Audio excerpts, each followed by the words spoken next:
How's it going, guys? GA Pro here with another video. First, let me apologize for last week for not releasing a video. Sorry about that. Got a little conflicted with school being done with finals and then work, so I didn't really have time to do much.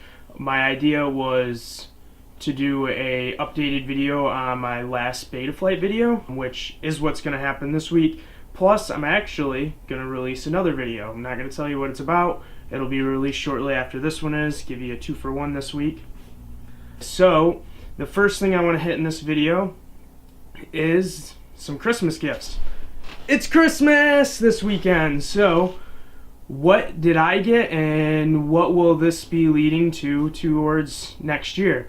Some of them are just some free dollar things that I got when I got my Christmas present from Megan. One of them was something I bought for myself that I'm kind of excited to try, and then the other was actually something I won. So, first, let's go with the item I bought. The item I bought, this here $18 after shipping headphone from FPVersEarbud.com. $18, it's $15 earbud that they make for you, $3 to get it shipped to your house, so $18 total. I got mine in hot pink. Kind of did it because my logo and the first quad I ever owned was actually pink oriented, thanks to my girlfriend Megan. Women, sorry. The second thing I got was a Space One goggle strap. Freebie items that came with my Christmas present that she got me. Definitely great. Fits nice around the head, holds the battery in just like any other one. So with that, the other free item I got was a lanyard. The only issue I have with this lanyard is the length. So they give you a really short neck strap piece with a really long detachable clip piece, which I like the detachable clip. I like just being able to take it off, put my radio in there, you know, and then all I got to do is pull it out, plug it back in. But so it's a little long. It needs to be literally like that long. Sorry, I like to fly short, and if I get any shorter, it's going to get to the points where I have to adjust this every time I take it on and off. Not worth it at that point, sorry. So, the item that I got those with was the Aurora 4-inch stretch X. I've mentioned this in another video. Definitely going to be excited to do this build. I have not built anything smaller than a 5-inch on camera, and then the only other thing I've actually built besides a 5-inch quad was a 2-inch. So this is going to be something exciting and relatively new because I'm going to be using a lot of new equipment for the 20x20 stuff. So look forward to this, please. So that leaves one last thing that I got early for Christmas, and that was a giveaway conveniently from Space One. So what did I win? I won the Meteor 5-inch frame. Gonna be nice to try this. I have their Space One Formula 220X frame, which is a single bottom plate compared to this one, which is going to be 4 separate arms. The only complaint I have is they started selling 4mm arms right after I got this, and if I would have known they were going to do that, I would have asked for a set when I got it. Not a big fan of 3-inch arms. These are 3mm carbon. The issue with it is I have broken 4mm carbon, so 3mm is going to probably be easier to break. We'll see. Now, to the point of this video. So today I am actually going to demonstrate how to do an update on a past quad I built, the Armattan SCX 200. This guy right here. It's got a DYS F4 Pro flight controller, so I'll go through and demonstrate the new updating process, and then just go through and show you some of the new features that 3.2 has that are really cool, and talk about some different things that arose with it. So the other really cool thing I want to hit before we get into all that is, so when I did this build, I did this for Nankin with the idea that this was going to be a demo quad, not really sure what that was going to entitle. So with that, I was actually talking to the owner and found out that the quad is mine. I guess that's another bonus Christmas present kind of ordeal. That means I gotta buy parts, but sorry, JK. But with that, the one thing I do have to do is I haven't actually named this quad, and I don't know if other people do it, if it's just some weird obsession I have. But ever since my first 5-inch quad, I've named every single one of them, but this one, it's always been called the shop quad. So here is a nice little view of it, of my SCX 200 build that I've called the shop quad for so long, but want to give a name to. And I want you guys to help me out with it. So if you have some ideas, drop them in the comments below, and definitely any suggestion, I'll definitely be glad to take it. And you never know, maybe one day I'll give it away. Maybe I'll give it away to the person that names it. Maybe not. Maybe I'll build them a new one. I don't know. I have a lot of ideas for the future, and I'm going to have a lot of things that I can't use. So maybe we'll see. So with that, let's get it updated. Alright guys, so now we're going to start the setup. First, what we need to do is update to the newest firmware. What we need to first do is put this board into DFU. There's two ways to do it. The easiest way would be to push the boot button on the board, picture down in the corner, but mine for some reason doesn't like to work on this one. So I'm going to do the impulse drivers. So run the impulse drivers. It kicked me out for a second, so yes, click yes when it runs. So it says successful driver fix, close Chrome apps. You can close them if you want, if you're experiencing an issue. Sometimes it doesn't like to pop up, sometimes it does. Try it. Do what you need to. So we're going to do a full chip erase, and then the bottom one doesn't really matter. So we'll load it online, and click flash.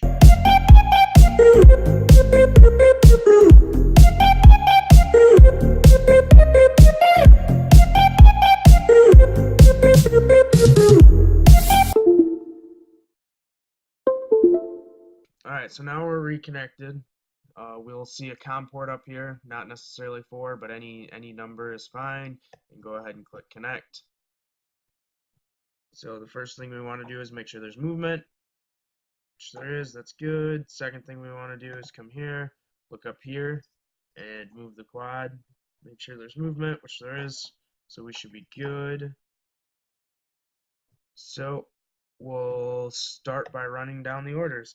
So on the DYSF4, S bus is on R1. So we'll go ahead and click save. Go to configuration tabs. So the next thing, we'll switch this to DShot 600. And then I'm running my props reversed, which is convenient. You don't need to go through the CLI anymore to reverse motor direction. You can do it right here. I run 8K, don't use the accelerometer, and I don't use the barometer, which there isn't one on this board anyways. Come on, move for me. Come on. It's already set to serial based, and I am actually using a 2048. Don't have RSSI, don't have 3D, don't have GPS. Use air mode, anti-gravity, and dynamic filtering. And then I do care about the gyro, I do care about the RX, I don't care about the RX lost landing. Disarm arming I do. Arming GPS, I don't have a GPS. RX set does not care, it's for auxiliaries. Accelerometers don't matter because I don't use them. Ready beep, I don't have a GPS. Disarm repeat, arm repeat, and black box. So these are just the beeper configurations. If you're using some of these things, you may turn them on, but I just turned them off. But I don't know. I don't think it'll change anything to have them on, but you never know. You never know.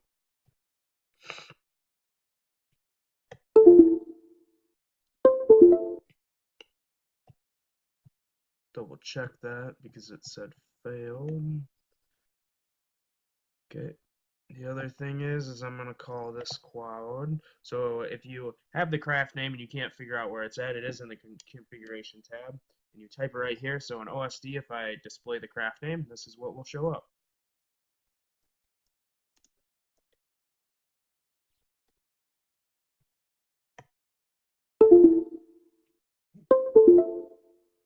Go ahead and reconnect. So they also moved the voltage meter and the current sensor meter to their own tab. Kind of convenient. So if you are running or want to try and scale some of your things or change some things, this is where you would change them. So if you want to scale out your amperage meter or anything, this is where you do it. The next tab, PI detuning tab, definitely went through some significant changes. They give us a VBAT PID compensation tuning. We can also add anti-gravity gain here, and then the threshold as well. So if you are feeling that anti-gravity is doing not necessarily enough for you, you can definitely heighten it. We also have a TPU or a TPA and a TPA breakpoint. So what the TPA breakpoint, this number is where it will break dependent on your throttle position, and it's just going to break your tuning values down at past that point. So when I tend to use more of my throttle, so I don't really necessarily want this, and I'm going to leave it at 10%. And then these are also something I suggest playing with, the D set point weight and then the D set point transition. So yeah, so this is a higher response when you're moving the stick, and then this is how responsive they are around 0. So this is the bottom one's to make the quad feel a little more twitchy, and then the top one is to just kind of help transition or to smooth out some of the outer side transitions of the stick. Something else I started doing since I believe my last video was running some different rates. I started running something like this, which gave me an interesting feeling of the quad. Not done yet, so don't think I'm running 400. And then running them proportional all the way around the quad, just due to the fact that a X-frame quad is proportional, so why not have it proportional all the way around the axis? Plus the sticks are usually within the same size, so kind of, I don't know, it proportionalizes the stick, and it makes it feel a little more comfortable to me. So the other thing is I stopped using Expo. I found I like the way this curve floats with these rates without adding any Expo, and I don't know, try some stuff like this. Let me know what you guys think. So the other thing that's cool about 3.2 was instead of going into the CLI and changing your deep term low pass filters, you can actually significantly go into the filtering tab and start doing it here. And we can also turn off the notch filtering 1, 2, and the D term. We'll see how the motors work. If they get hot, we can turn the last one back on. If they don't, keep doing it. The worst is going to happen is the prop's going to get angry and you got to change props. So save it. Everything is saved. Sweet. Something with this. So with 3.2, a buddy and I did try playing with the tuning a little bit, and by that I mean we turned I pretty much off and D pretty much off. And I think at one point we had like 110 in a P value and couldn't necessarily see the effects that we thought we would see, which was definitely weird. So tuning in 3.2 may be a little more difficult and harder to find certain things depending on what you're looking for. So just pay attention to that, and depending on the numbers, you could create overtemps just because of the craziness. That was something I noticed, was with all of the filtering turned off and these really high Ps, the motors were getting significantly hot, which makes sense. So look out for some of that stuff. So on to the receiver tab. Need to change the channel mapping, and we're bound. So that shows us that everything is bound and everything works. So we can go to the modes tab, set up modes. They set up an auto function. I don't really necessarily not that I don't trust it, but who knows what it's going to auto set it to. So I don't know, mine's on auxiliary 1 for the arm switch, and then all of my secondaries are on auxiliary 2. So, and the other thing, other than a beeper, because I don't run modes, was that they added flip over crash mode. So I want to set this guy up on my auxiliary 2 and set it all the way to this side. It's going to be, so on my secondary switch, so the way it would work is if you flipped over in a crash, you would, scroll down here, disarm your quad, so you'd be in the disarm position, and then you would, on whatever switch you have set it up, flip into the flip over crash mode, and then you would at that point arm the quad, which it's not going to spin any motors, and then when you move the right stick in the direction you need to flip it over, it will then spin the props that are needed to push the quad that way, and then flip the quad over. So pretty cool for any top-mounted quads. I've been lucky with my Schizo and even the Goblin with a couple crashes where with the GoPro mounted on top, it has still allowed me to flip over. So moving on, the motors tab, nothing's really changed here. Gyro is, you can see the props are reversed, which is cool. Still doing same old stuff. With D-Shot, I don't have to sync the motors, so I think that was in my last one as well, so that's nothing new. So let's go to the OSD. And this is something I suggest if you update your board to this, please look at, because look at this jumbled mess. You go to try to fly with that and you're not seeing anything. I'm sorry. There's way too much going on there. So just conveniently switch it all off. Turn the logo off. I don't really like seeing that. To me, I like the battery voltage, the timer 1. Craft name's nice, the milliamp draw, current draw, and then if you're using smart audio, the VTX is usually nice.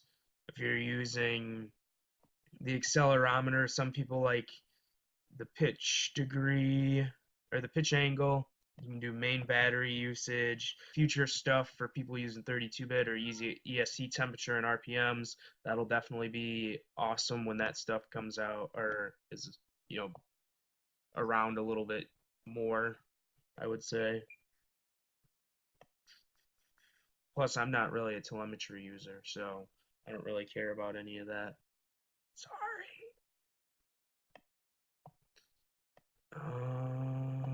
So let's move these around. Put them up there kind of like this. Sorry, let's flip-flop those two.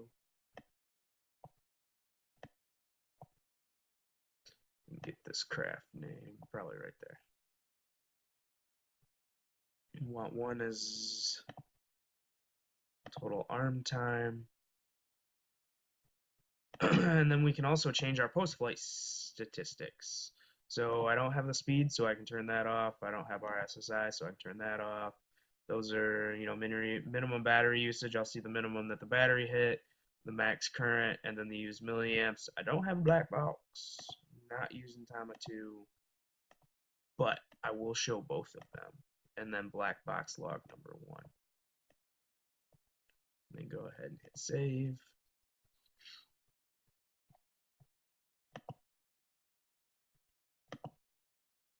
Sweet, so everything's saved, and the only other tab is the black box. I don't play with any of this. I don't see a use for it in anything that I'm doing, so sorry, I don't have any information on it. The only other tab is the CLI. I don't really know of anything else that you need to mess with in there. So if anybody has any other tidbits that I'm missing or didn't discuss, leave them in the comments. Love to hear it, and thanks for watching. So this was kind of my bad situation, but I feel like you guys kind of left me behind. No, I'm just kidding. This is my bad. I do know I did put an A here. I did still spell Mary, but I did use the incorrect one. I was supposed to put an E here. Happens. Sorry.